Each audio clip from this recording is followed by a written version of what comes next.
தெரிஞ்சு தானே வந்தீங்க அப்படின்னு கூட கேட்டாங்க. இங்கே பெரிய படங்கள்லாம் வருது அப்படின்னு தெரிஞ்சு தான் வந்தோம். பிரச்சனையே அது கிடையாது. தேட்டரே தரமாட்டுறாங்க. 4ஆம் தேதி ஒரு தேட்டரில் வந்து புக்கிங் ஓப்பன் ஆகுது. ஒரு எக்ஸாம்பிளுக்காக சொல்கிறேன், நடந்ததை சொல்கிறேன். அப்போ நாகர்கோயிலில் ஒரு தேட்டரில் வந்து புக்கிங் ஓப்பன் ஆகுது. ஈவினிங் 8 மணிக்கு புக்கிங்கே இல்லை, க்ளோஸ் ஆயிடுச்சு. எனக்கு அங்கேருந்து ஃபோன் பண்ணாங்க. ஃபோன் பண்ணிவிட்டு, அண்ணா இந்த மாதிரிண்ணே இப்போ ஃபோன் பண்ணி கேட்டால் படம் இல்லை, ரிலீஸ் ஆகலை அப்படின்னு சொல்கிறாங்க அப்படின்னும்.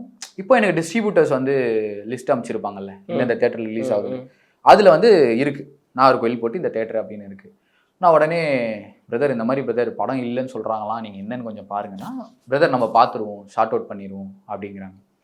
இப்போது இந்த மாதிரி கமெண்ட்ஸ் போய் பார்க்கும்பொழுது எங்கள் ஏரியாவில் இல்லைன்னு நிறைய டிஸ்ட்ரிக்ஸில் வந்து எங்கெங்கெல்லாம் இல்லைங்கிறது, நம்ம திருநெல்வேலியில் இல்லை, கன்னியாகுமரியில் படம் வரல அப்படிங்கிற மாதிரி நமக்கு நிறைய கமெண்ட்ஸ்லாம் பார்க்குறோம். ஸோ அந்த பக்கம் வந்து என்ன பிரச்சனை, நீங்கள் அந்த பக்கம் எடுத்துக்கிட்டிங்கன்னா ஒரு சிங்கிள் ஸ்க்ரீன் அப்படின்னும் போது அவங்க பெரிய படங்களுக்கு ப்ரியாரிட்டி தராங்க. இப்போ நான் ஒரு பெரிய ஹீரோ வச்சு ஒரு படம் பண்ணுறேன், ஒரு பெரிய படம் பண்ணுறேன்னா டெஃபினட்டாக அந்த படம் அங்கே ரிலீஸ் ஆகும். எனக்கும் தெரியும், தெரியாமல் இல்லை. நீங்கள் என் படத்தை ஏன் ரிலீஸ் பண்ணலைங்கிறது அன்னைக்கு என்னோட கேள்வி கிடையாது. அந்த மொமெண்ட்டில் நேற்று தானே புக்கிங் ஓப்பன் பண்ணீங்க, திடீர்னு ஏன் க்ளோஸ் பண்ணணும் அப்படிங்கிறது தான் அதோட கேள்வியாக இருந்துச்சு.